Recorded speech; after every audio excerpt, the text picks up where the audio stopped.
All right, I said I was going to run this later tonight, but I need to get this out now. I wanted people with me, but I know people are going to hear this. I don't need to go out of my way to make sure people is with me. I know God's with me. That's the most important person.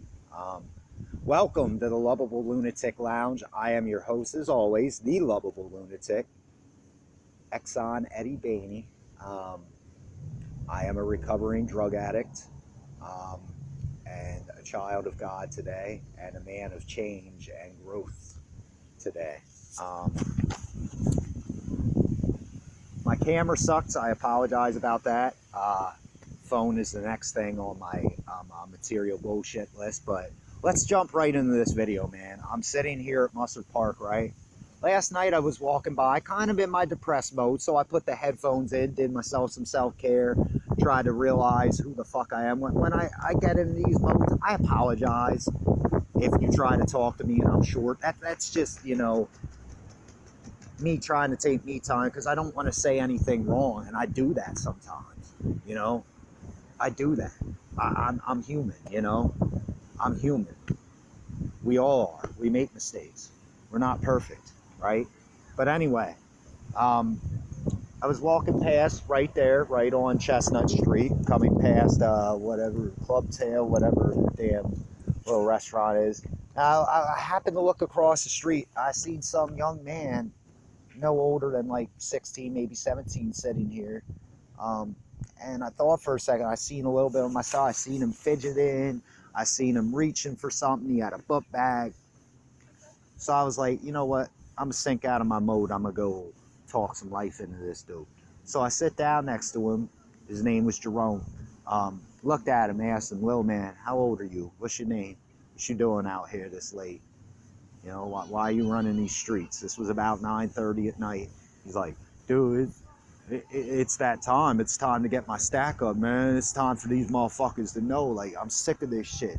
You know what I'm saying? People take advantage of me because I'm so young, because they think I'm little. Well, I got something for him." And he goes to, pull something out of his backpack. I was like, yo, hold that noise. I was like, "Look, little dude, I'll put it to you this way. I was where you were once. I was the little guy everybody was making fun of. That everybody was making the butt of their jokes like we're a cigarette or some shit. You know what I'm saying? I still am in some cases and points in your shoes. You're not like me. I'm not like you. I don't know your background. I don't care to know it. I know you're here, and I know why you're here. You have a bigger purpose, man. You think slinging this salt, that's gonna make a difference in the world? You think slinging that banger around at 15 years old, man, you think that's gonna make you a hot shot? You think you're gonna be somebody taking out people in this life? They disrespect me. People disrespect me on a daily. You know what you do? You live, man. You go out there, you bust your ass, you work hard, you get money. It may take weeks, months, even years. In my case, dog, it took me almost your lifetime to get where I'm at today. But I'm here. I've been slanging and bagging since 11, dude. I know what it's like. But I got here. I didn't come to play with them, and neither did you. Listen, man, you could play the tough guy act your whole life, think it's about getting money, fucking bitches, but what you're doing is spreading a false message to a bunch of people that need to be different, and instead we're all trying to fit in because we think the shit's cool, and it's not. So I encouraged him to make a change. He looked at me and told me I was the first person in his life to actually ever give him some positive inspiration. I gave the young man my number, told him if he ever gets down, if he ever needs to, give me a call, utilize it, he's a little young for these rooms of Narcotics Anonymous, but I'll gladly take him to church with me on Sunday. I'll be, I'm not in a program like it, but I'll be his big brother.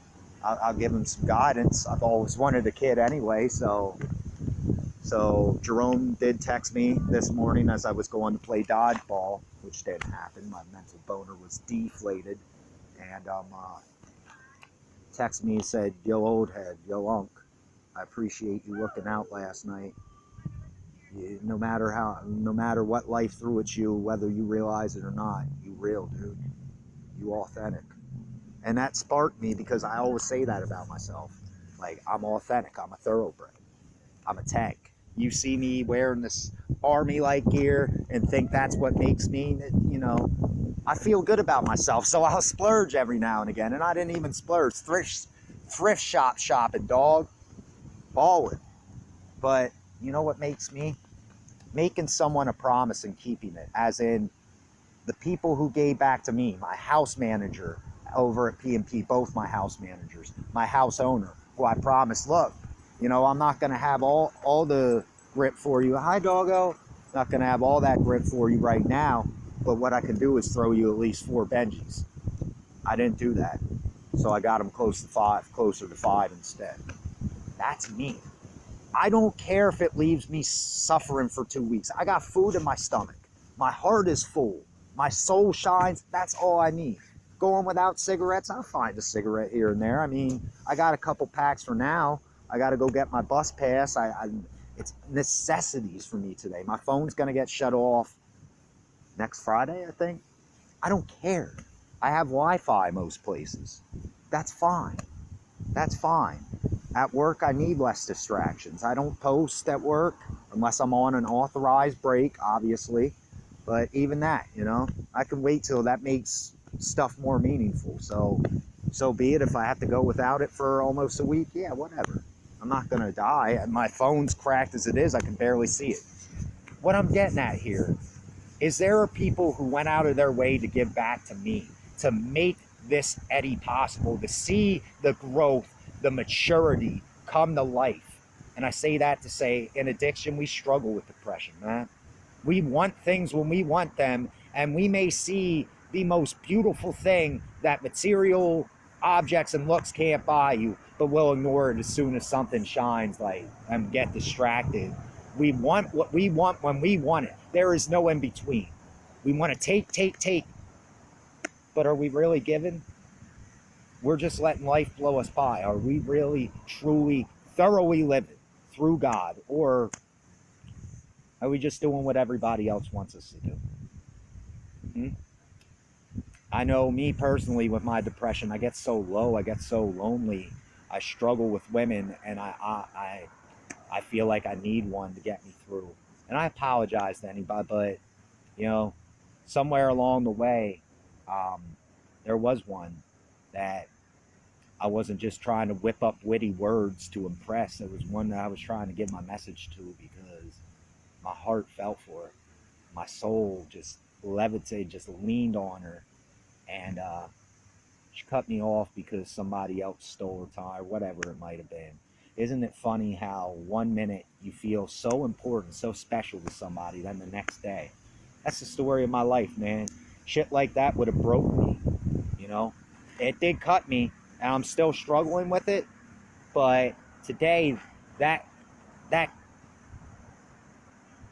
gauge in my chest just opened another portal to the fire for me. It just gave me more inspiration to seek God more and do more things.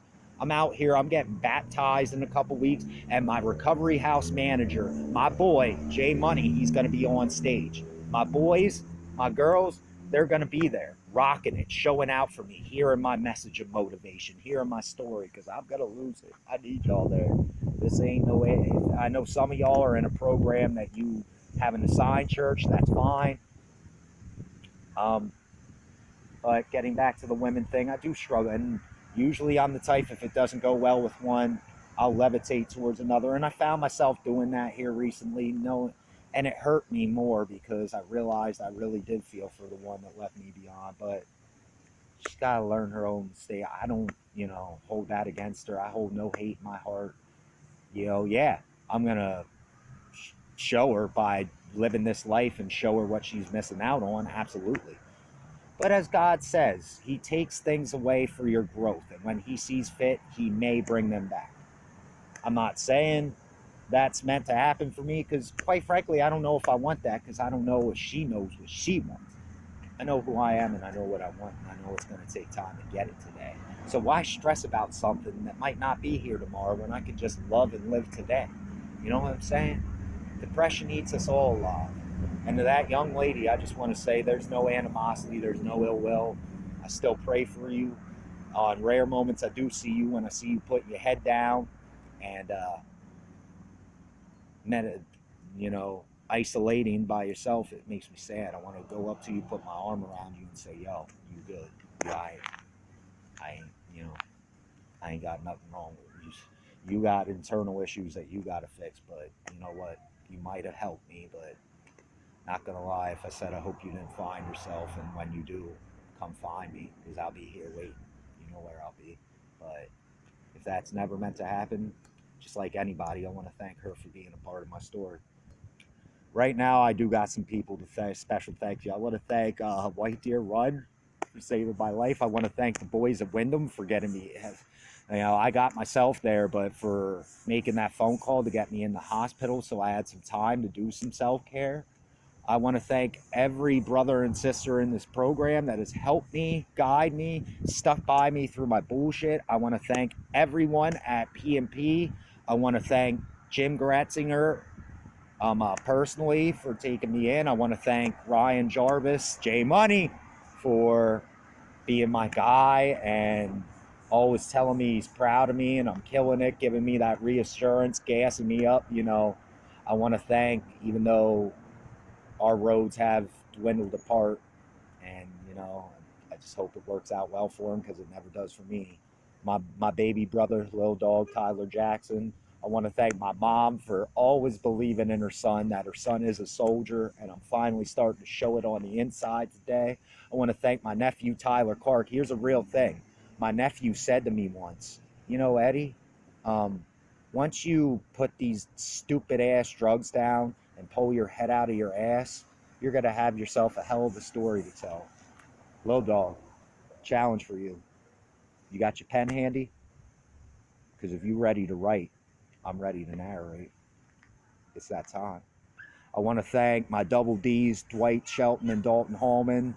I love you guys. Thank you for seeing me at my darkest and still loving me when the sun is finally shining. I want to thank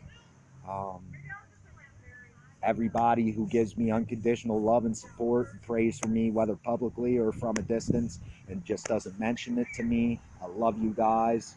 I pray for as many of you as I can, because I know you're there. I just want to thank God and Jesus for allowing me to give myself to him and put my life and will in his hands. This passion of mine, you can't buy it with money or material items. It's real. I talk about it because I have lived it. I'm going through it, and finally I'm growing through it and practicing what I preach. I want to thank everybody who wishes me to fail, because little do you know, you're fuel to the fire. Because today, while I'm speaking my message, that's for tomorrow, because I'm going to inspire the progressions, the tanks, the free fishes. You know what I'm saying? I'm going to inspire tomorrow's generation. I am. That's my promise. That's my motto. That's my credo. I live by that. I put it on everything today. I want to thank LCBC Church for allowing me to do service, give back, and for being a part of my baptism. And I can't wait till December 2nd. Until then, maybe you'll see me in one of these videos, but thank you for letting my soul speak. Again, my name is Eddie, grateful recovering addict and child of God. Thanks for letting me share. Share this with an addict today. Don't forget to like, to spread awareness, share, to get friends who might need this video involved, and subscribe to stay notified. I'm your guy, lovable lunatic. I'll see you soon.